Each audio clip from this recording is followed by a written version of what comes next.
This is reporter Julie Spencer, and I'd like to welcome you to Newsline, Iowa City. Please join me today as we visit the Iowa City Crisis Center Food Bank.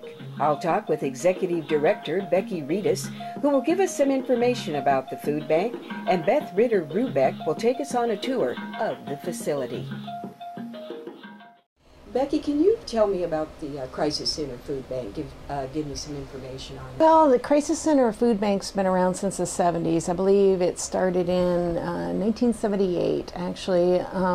True to the Crisis Center's programs and mission throughout its 40 years, we've always responded to the community in terms of what they are telling us is the need. And back in the 70s, there was a need to provide individuals with food. And so they came to the Crisis Center and asked the Crisis Center to start. And that's really how we started it. I'm not sure if we were the first pantry, but we're certainly the largest pantry now that exists in Johnson County, and actually I think probably Lynn County also. We're a very large pantry serving more than 40,000 people a month. Those numbers are rising. You know, we've been hearing that in the news for, the past 4 to 6 months about the need is growing.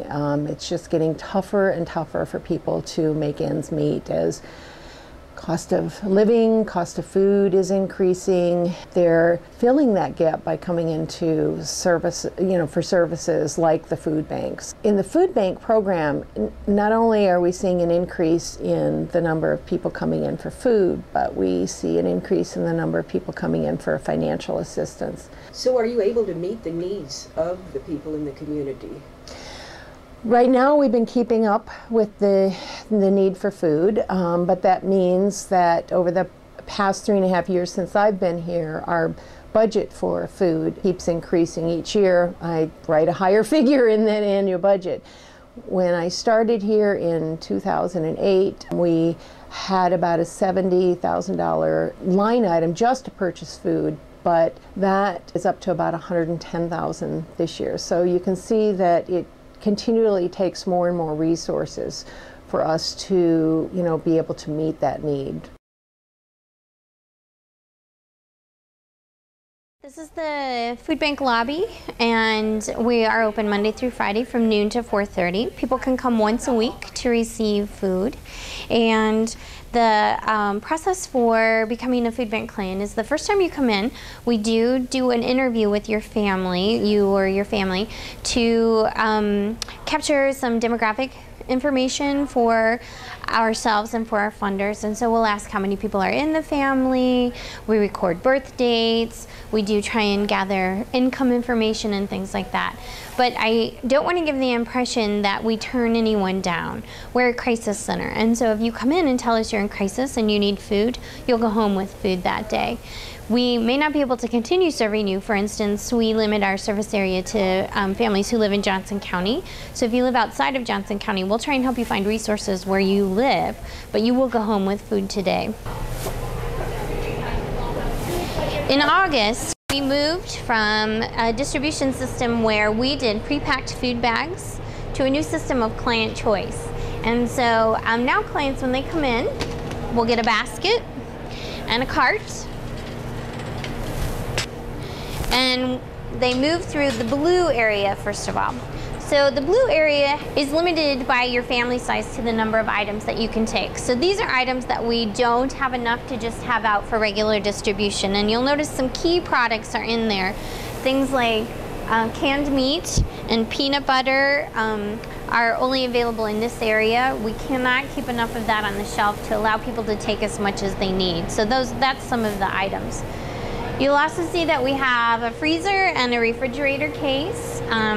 We were able to purchase one of these from a grant from the Iowa City Rotary, and so we're forever grateful for their help in making that happen for us.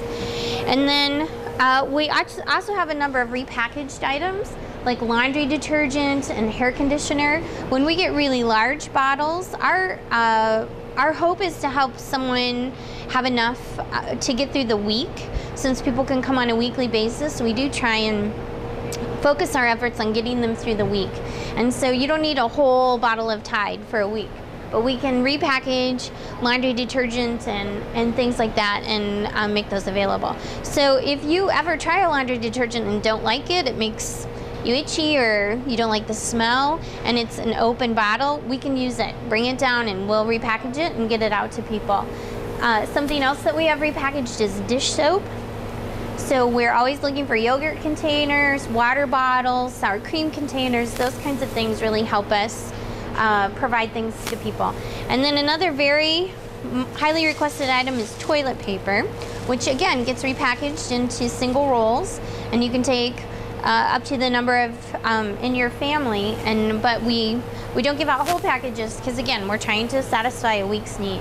We also have diapers, we have baby food, baby formula samples that new moms get in the hospitals and don't use. We are always grateful to have those things. You'll see in this case that we have a number of donations from of donuts and pies. Those things come from Table to Table, which is a food gleaning organization here in Johnson County that just does amazing work. They recover millions of pounds of food that would otherwise go into the landfill every day because the grocery stores don't have a day-old system, and that once it's gone past day-old, they won't sell it any longer, but it's still perfectly edible food. And while donuts may not have a lot of nutritional value, they do have great emotional value. In the blue section with the limited items, they move into the green section. And here, again, we go back to the take as much as you can use for a week. So Table to Table brings us all kinds of fantastic breads. So we have bread available every day. We have buns, we might have bagels, we have a wide variety, so you could find white or wheat, or sometimes we have artisan breads from New Pioneer Co-op or from Panera, and again, bagels from Brugger's. We get really just such a wonderful variety, and again, that all comes to us from Table to Table. And then as they move through into this section, you'll find your food items that you need to get through the week. So we always have soup. We try and keep a stock of things like beans. We have a number of pasta products. People are really wonderful about donating a wide variety of those things. So in addition to macaroni and cheese, we have things like Hamburger Helper and rice and products like that. The food donations that we receive from people are so important, because if we buy beans, we're buying a pallet of Country Fare pork and beans and tomato sauce, and that's all we're going to have. So what gets donated to us, the garbanzo beans and things like reduced sodium or low sugar products, again, those are really difficult for us to purchase in bulk. So when people donate those, they're wonderful things for us to have. And we'll purchase macaroni and cheese because it is a self-contained, easy to fix product, and it's also not very expensive for us to purchase. But the things like the dinner kits and things like that are really a wonderful donation for our folks who are trying to feed their families. We always have cereal products available. Whenever I'm doing tours with children, I always ask, what's the most important meal of the day? And usually someone knows that it's breakfast. We have some instant oatmeal and some bars and things like that. We even have grits right now, so you never know what you're gonna find when you get back here. We sometimes have shelf-stable milk, but oftentimes dairy products are the thing that we're really missing. They're difficult for us to purchase in bulk, and they don't get donated a lot. Based on donations, there's a wide variety of items here. You know, really something for everybody. So as we move into this section, this is vegetables and fruit products. I'll go ahead and make a plug. We rarely have enough fruit. I know my family likes to buy it fresh and eat fresh fruit. And as I speak about fruit today, clearly Table to Table has brought us just a wonderful donation of, it looks like we have apples, there's some strawberries and some bananas in here, and these will go very, very quickly. People are always so grateful when we have fresh fruit. So this is the staging area, and as I mentioned before, we are open from noon to 4:30, and we will be having clients come throughout the day. And so as you can see, this is the stock that's ready to go out. About 12:30 they'll start restocking the shelves, And then they have another restocking time at 1:15 p.m. and then again at 2. So clients, what you saw out on the shelves, or what was in the first shots of what's out on the shelves for the clients, is really continues to be updated throughout the day. So that isn't all the food that we have. It's all the food that we have out just for that first round of clients who will come through when we open at noon. And then more food will be put out so that there's always it's always being filled in, and there's always items available as people shop throughout the day. This is Donna Hansen, a longtime food bank volunteer. And so, Donna, can you tell folks what you enjoy about being a volunteer here at the Crisis Center? It's great to be a volunteer as far as helping out others that are in need of food. And we see all from young college kids starting out to people with gray hair, and it's more and more. And to see their faces light up for help, it's great. Can you tell me your name? My name is Lewis. And Lewis, how long have you been a volunteer here? Oh, for about a year.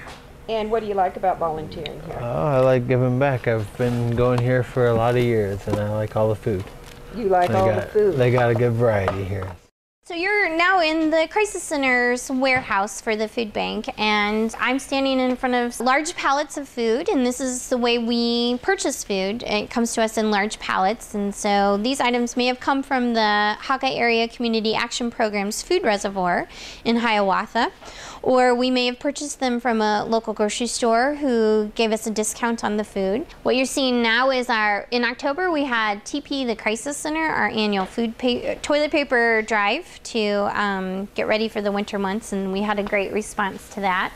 But we are able to purchase food at a substantially reduced cost, and so if you aren't able to clean out your pantry and instead would like to give us a financial gift, you're going to help us be able to bring food into the Crisis Center, just the same as if you dropped off a bag of donations.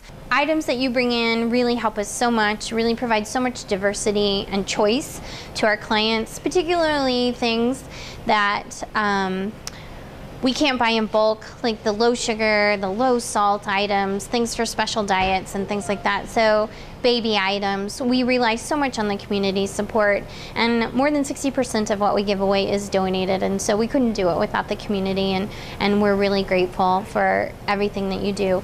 We're not open right now, so I'm sure this box is gonna fill up before the end of the day, but we you know, clean out your pantry, make sure the food, the expiration dates, you know, the food hasn't expired, but bring down whatever you're not using, and we'll get it right back out to people who can really use it, and it'll make sure that they have enough to eat this week.